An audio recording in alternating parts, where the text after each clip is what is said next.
I'm Ariana Grande. Hi, I'm Cynthia Erivo. And you're listening to the Broadway Podcast Network. Visit bpn.fm to discover more.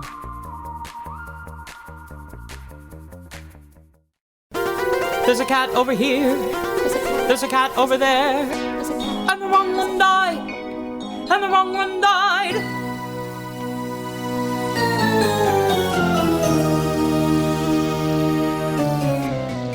Welcome to The Wrong Cat Died, the podcast breakdown of the catastrophe. I'm your host, Mike Abrams, and I am very excited about today's guest. A few weeks ago, I had the privilege of going to Aurora, Illinois, to see Paramount's production of Cats, which many of you on the internet have been raving about and calling circus cats. I had the most fun time watching. I'm excited to have a few members of the cast and creative team here today. So welcome, director Trent Stork, circus choreographer Sylvia Hernandez-DiStasi, and Munkustrap Jake DiMaggio Lopez, and thank you all for joining me. Thanks for having us. Circus cats are go. So happy to be here. Circus cats. I loved circus cats, and circus cats, you are having a moment on the internet. So I normally ask about cats history and everything, but I know we have a shorter time today. I want to go right into the production. So I want to hear, how did you come up with the idea to do circus cats? Because there's been a few tent productions, but I don't think I've seen a version that's had the circus acrobatic type of pieces weaved into the story like you all did. Yeah. So 10 years ago, I was the associate director of Cats when we did it the first time at Paramount. And as we were working on it, I thought, oh my gosh, wouldn't it be so amazing if Victoria ascended to the Jellicle Ball in a moonbeam of silks. And by the time we had gotten around to it, the budget was already set. The director really wasn't interested. And I was like, well, okay, if I ever get my chance to do Cats, isn't that a cool idea? And so then from there, like the idea just kind of kept developing in my head over the last 10 years. And then I was like, well, what's a Jellicle cat? Well, what if a Jellicle cat was actually a magic cat that's in tune with magic? They live their 9 lives, and what if their 9 lives was a way to reach enlightenment, right? So then what do they need in order to make the Jellicle choice? Well, they need the moon.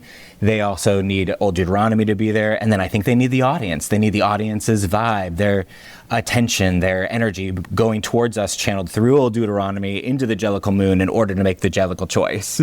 And so all of that kind of started to develop and kind of play around in my head. And then I was like, I think that's a really cool idea, you know? And the fact that like it becomes like an entertainment, right? Cats has always been an entertainment.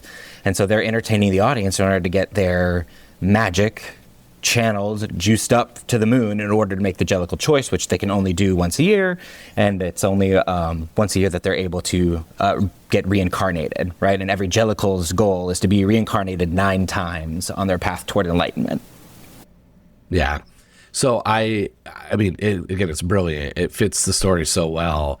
Sylvia, I want to hear a little bit from you. Like, you've said you've worked in circus before. That was what you told me before we started recording. What was your reaction when you got kind of this call and it was like, hey, we're going to do Cats, but we want to add these elements to it? Was it something that was like, did you know Cats well enough to be like, hey, that fits perfectly? Or was it much more of a, all right, this is my wheelhouse of circus. I'm ready to bring this to life? Well, I'm always hesitant to say this, but I had not seen Cats before. Okay. I had very, very little information. I did try to watch the movie, which maybe wasn't my best movie. Which movie? Which movie? The newest one or the VH? Okay, newest one. Yeah. That's a different Cats. It was hard, and then mostly what I learned was just being in a room with Trent, who is so like specific about every cat and every vision that he had, which was amazing because it makes my job so easy to know what the director wants. Because sometimes the director will be like, well, it could be this, or it could be that, it could be this. And I'm like, don't give me choices, give me vision. So I learned, honestly, embarrassingly, when Trent did his presentation at the first rehearsal, I was like, oh, I get it. But circus, cats are very acrobatic anyway in the real world, and to me it seemed to make sense in a way that could be really fun, because it doesn't have to be like so specific. It has to be like every character needs to move specifically like a cat. They have to have paws, so we can't hold on to anything. It was just really open and really fun, and the possibilities were endless. Yeah. And having Trent to really know what he was looking for was really helpful, because the possibility we have so much material left for next time too. So I'm embarrassed to say I didn't really know what was happening until that first rehearsal, which is actually a little bit of my MO. I want too much information. I want to be surprised. Most people don't know what's happening in Cats, so that's totally fine. How did you decide which characters were going to have circus elements versus not? Did you think about this as this backstory fits for it better than this backstory, or was it much more based on casting and, who you were able to get as performers? Some of them, we always knew that Gumby, Jenny Annie Dot's the Gumby cat. That sounds like a contortionist to me. So that was a quick entry. And then I knew that Mungo Jerry Rumple Teaser wanted to be some sort of duo act. And I actually went to Sylvia and I was like, I've always imagined that they do a trampoline act and they jump onto the set. Mungo, Jerry, bounce, rumple, teaser. And Sylvia's like, you don't want to do trampoline. That's how people get really hurt. So what if we did duo straps instead? And I was like, well, what's that, Sylvia? And she was like, oh, hey, check this out. And then Sylvia said, oh, and I have students from Actors Gymnasium, which she owns and operates. And we got in contact with those people off of her recommendation. And then she said, too, we could do I also know this couple that is a duo trapeze act. They do this act all over the world. And I was like, oh my gosh, did you know, Sylvia, that there are twin cats named Coracle, Pat, and Tantamile that are always in sync doing something? So we were like, well, we got to get them. That's perfect. Yeah, it is. When the minute I heard about it, I started thinking, okay, where would I put things because you mentioned Victoria. I thought Syllabub has opportunities with that cast, and storyline. There's so much. But Jake, I know that you've done a lot of Paramount productions, but you got to learn some stuff too, because I heard, you're as Munkustrap, you come in, you've got a whole whip number that you had to go into. So how has this process differed or been kind of a unique piece as someone who's done a lot of Paramount shows in the past and doing Cats? It's unlike anything I have ever done. It was just, we came in and Trent's like, hey, we're going to try a lot of stuff. We'll see how it goes, but it's going to be really cool. And they started off with just like, yeah, you're going to have a bullet to start the show. I was like, perfect. So Great. I think it's been a lot of that for everybody. It's just that we have this big idea and we're going to try a bunch of different things. And if it doesn't work, then fine. But if it does, it's going to be awesome. And it's just been so great to build these skills and learn all these new things. And honestly, it's an easy job at times acting on stage, because I'm watching these incredible artists do these incredible feats in the air, and it's just awesome. Yeah, it was so. Oh, go ahead, Sylvia. I was going to say, one of the great things about this process was the cast's willingness to jump in. Like Trent said, there are these two trapeze artists. They do trapeze all over the world, but then they're also going on straps, and they're also going on the silks, and everybody's doing a little bit of everything. And even the non-circus cats were, willing to jump up and throw one of the cats up in the air and catch them across the other side of the stage. And no one ever said, I don't think so.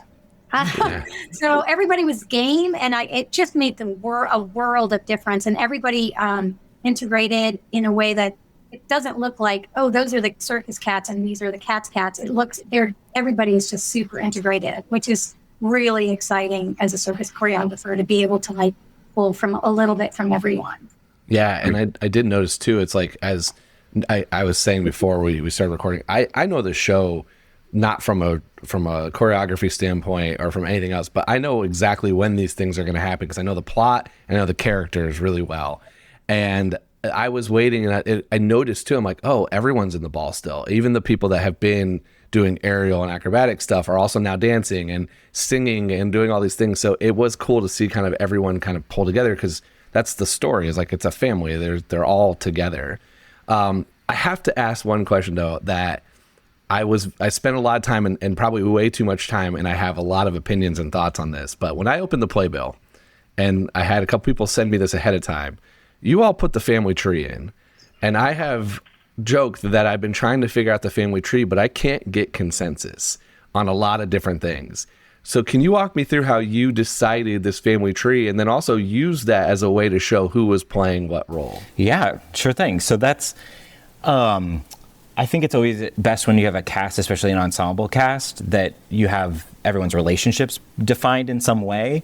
It helps people know, like, oh, McCavity's scared. Who do I run to? You know, rather than it just being 32 general cats that are doing cat stuff.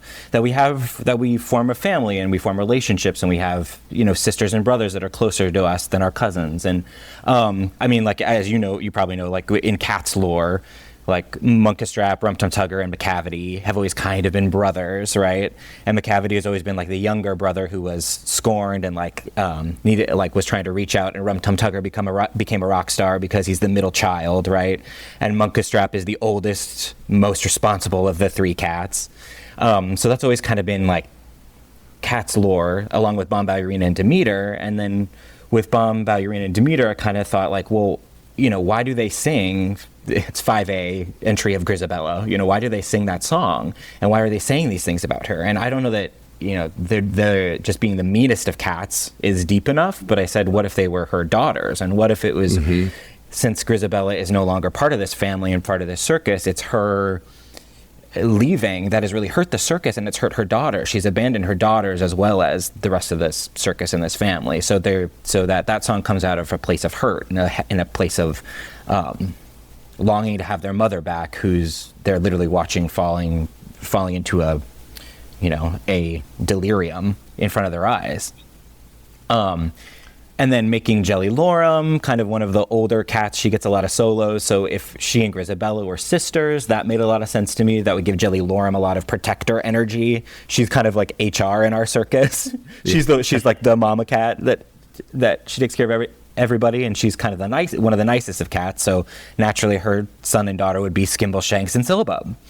So as we started just kind of like taking bits of the text that showed us who the cats were. Why does Syllabub have a connection to Grisabella? Well, she must be kind of young and one of the newest Jellicle choices, and she sings in memory, so there must be some sort of soul connection between Grisabella and Syllabub.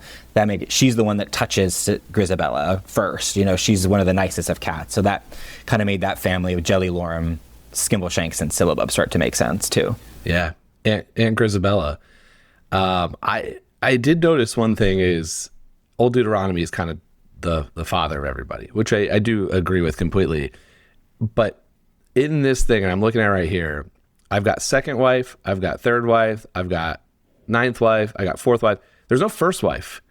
Yeah. Who's first wife? Wouldn't it be mysterious if like that was the first wife and actually in my lore, he was married to his first wife for the longest, and they lived in this bliss forever on this like magical cat island, and they just never had children. They were young, and they were traveling the world, and they were starting the circus, and they were doing all those things, and they never got around to having kids. The first wife and the fifth wife we never quite explain either, because it's very Jellicle to have a little mystery in there, you know. Yeah, you've got to.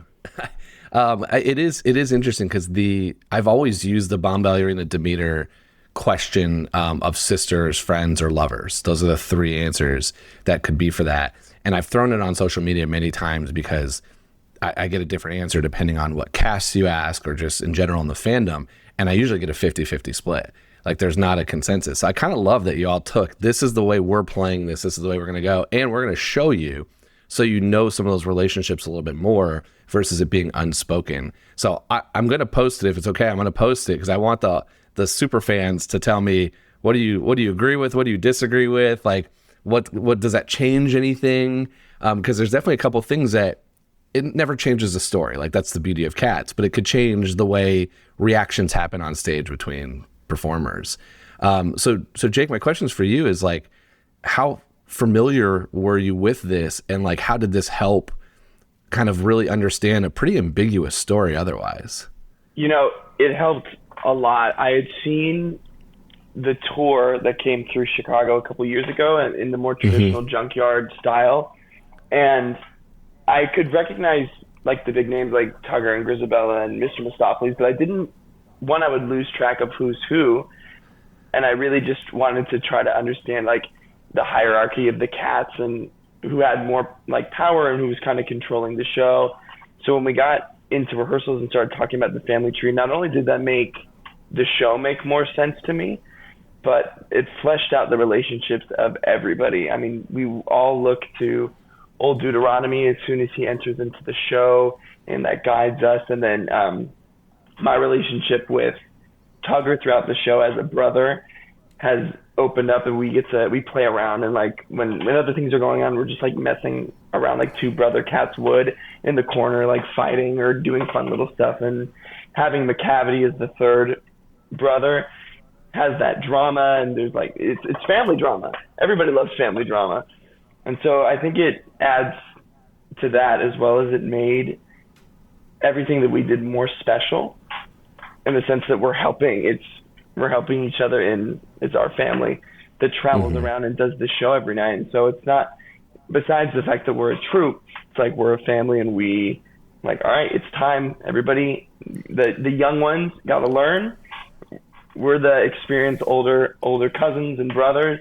And I think that just made it easier for me to connect to the show as well as everyone else on stage. Yeah. It also gave us a really nice place to jump off for the costumes too. So it wasn't just like a bunch of, kind of generic gray and brown cats that, like, if you'll notice, like, we actually sit in the family tree in Old Deuteronomy, and you can see that all the spotted cats are together, all the chevron cats are together, all the striped cats are together. So it kind of gave our amazing costume designer, Izumi Inaba, a place to kind of jump off for the costumes as well. Yeah. We're going to take a quick break, and then we'll be back for more of The Wrong Cat Died. Okay, I want to ask a couple, before we get to the rapid fire and the most important question of this podcast, I want to ask a couple specific questions about two things that I said. I hope this isn't spoilers. I've always joked you can't spoil a show that's been around for 40 plus years, but you all have some different elements. So I have two things that I would be remiss not to ask about. So the one is, what happens to McCavity at the end of McCavity's number? Yes. So in our version, McCavity is attacked by all the kitties. We see in the mini fight earlier that are kind of like strongest kitties, Bombalurina, Demeter, Munkustrap, and Rum Tum Tugger. They try to get control of him, and they fail. And then in the big McCavity fight, they try again, and he just wrecks them. So it takes all of the kitties, all of the cats, to really kind of dog pile on her, cat pile on him, trap him in the light up lyra, and they send him out of the tent just to get rid of him. But because he's struggling, he falls, and he has permadeath in our production. McCavity dies. So that's my question. You all kill two cats. We kill two cats. Yep. One gets to ascend and be reincarnated into a new Jellicle life, and the other one, because he's mean and tried to fight all the cats, was permadeath, and you don't get to ascend to reincarnation. You don't get to go on to your next Jellicle life because you're mean. And so, Jake, brother's gone. You just killed your brother. Yeah, it's intense. It's one of those, like, we tried to save him, and we wish we could bring him back into the family, but he's too far gone. And okay. We all have that one family member. Yeah. That is going to be one of my questions here in a second. Is which is that family member is going to be for you? But I wanted to ask a little bit about how you decided to make the Grisabella exit, and then I believe the interpretation is this is the new reincarnated version of Grisabella coming back. Again, without spoiling too much, can you walk me through a little bit about that? Because I've always, like, the premise of this show sparks around the fact that I don't like the idea that Grisabella is just murdered at the end. Right. And so the fact that she is able to go and then start a younger version of still Grisabella to come back with her family is a very different, again, way versus the Grisabella just leaving and then the dressing of cats starts and then the show ends. Yeah. I mean, Jake's got the lines that we make the Jellicle choice, and then they get to come back to a different Jellicle life, right? The promise of a new life of reincarnation is all the way through the show. So I thought it was important that we see somebody that gets a redemption arc, and we actually get to see a bit of the completion of that arc in our show. Yeah. I don't want to spoil it for everyone that gets to go, and maybe we can drop video of it after your production ends. Because I think the way y'all did it was really cool and super fascinating and fun to watch. And then for me, is again, thinking about this purely from a storytelling lens, the minute the reincarnation happens, I was like, this is great. Like, this kind of is part of the, like, bring her back to her family and let her start, to be reaccepted. So, Okay, let's do some rapid fire though, because I know we're limited on time, and I want to ask some of the questions I ask everybody. So for all of you, if you could go on for one night and play one cat only, whether you male, female, you could do it, couldn't do it, vocal range or not, who do you want to go on as? Rum Tum Tugger. Tugger, love it. Yeah, you'd be a great Tugger. I mean, in my soul, I am Skimble Shanks. So Okay, I would. That's who I am. Probably Demeter. I love Demeter. getting the Sisters of the Maccabi number in the show is so good. great. Okay, so you kind of alluded to this, but we've all got that one family member. So who are your favorite and least favorite cats from personality standpoint? Like, who do you want to hang out with, and who's that family member that's driving you crazy? I love this question. I want to hang out with Exotica. She's cool AF. And probably, I love the actor who plays Victoria, but Victoria's just so young. She's so sweet. She doesn't know too much yet. I think that'd be kind of, feel like I'd be a babysitting. I want to hang out with Jenny Ambulance because she looks like so much fun.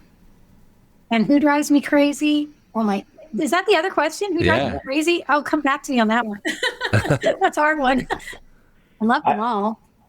I know I would want to hang out with Jelly Lorem because she is so cool and she keeps everything controlled and on pace and keeps the show running. And the cat that, I think that pisses me off is actually both Mungo Jerry and Rumpleteazer because I feel like they love to just hide our stuff and make it as hard and difficult as it can be for us because they just love seeing a little kitty struggle, the little bird. We just like to be little chaos kitties. Yeah. Okay, favorite song in the show? Honestly, my favorite song is probably number 5, the big number 5A in the score, Entry of Grisabella. It's so haunting and beautiful. It's the one that Bombay Irene and Demeter sing with Grisabella. Yeah. I love that song. It's such a little blip in the show, but it could go on for 10 minutes and I'd be happy. Skimble Shanks. I never not smile during that number, and I'm always like, oh, wait till you see this number. I drive everybody crazy that's sitting next to me. Oh, here it comes. I'm like, so nerdy about Skimble Shanks. Jellicle song for Jellicle Cats, kicking off the show in just the most electric way, and it's the introduction into our circus family, and you get to see every little bit pop out, and that's when you get to see all of the big circus elements in full for the first time. And come on, it rocks. It does. Okay, because we have to get this question in. I've argued at length. I don't think Grisabella is the right Jellicle choice. Now, you all kind of changed the way that works a little bit. So, but I want to hear, who's your Jellicle choice and why? Mine would be Gus, because Gus is a version of me. Because I'm always like saying, well, this is what happened when I was in the circus, and the kids aren't what they used to be, and they don't work that hard, and that is totally me. So Gus should come back. I do think Grisabella is the right choice, especially from an emotional standpoint, but also in our version of Cats, she was our starring act, and Old Deuteronomy also has a business to run, and times is hard. Yeah. So we need that act back. Okay.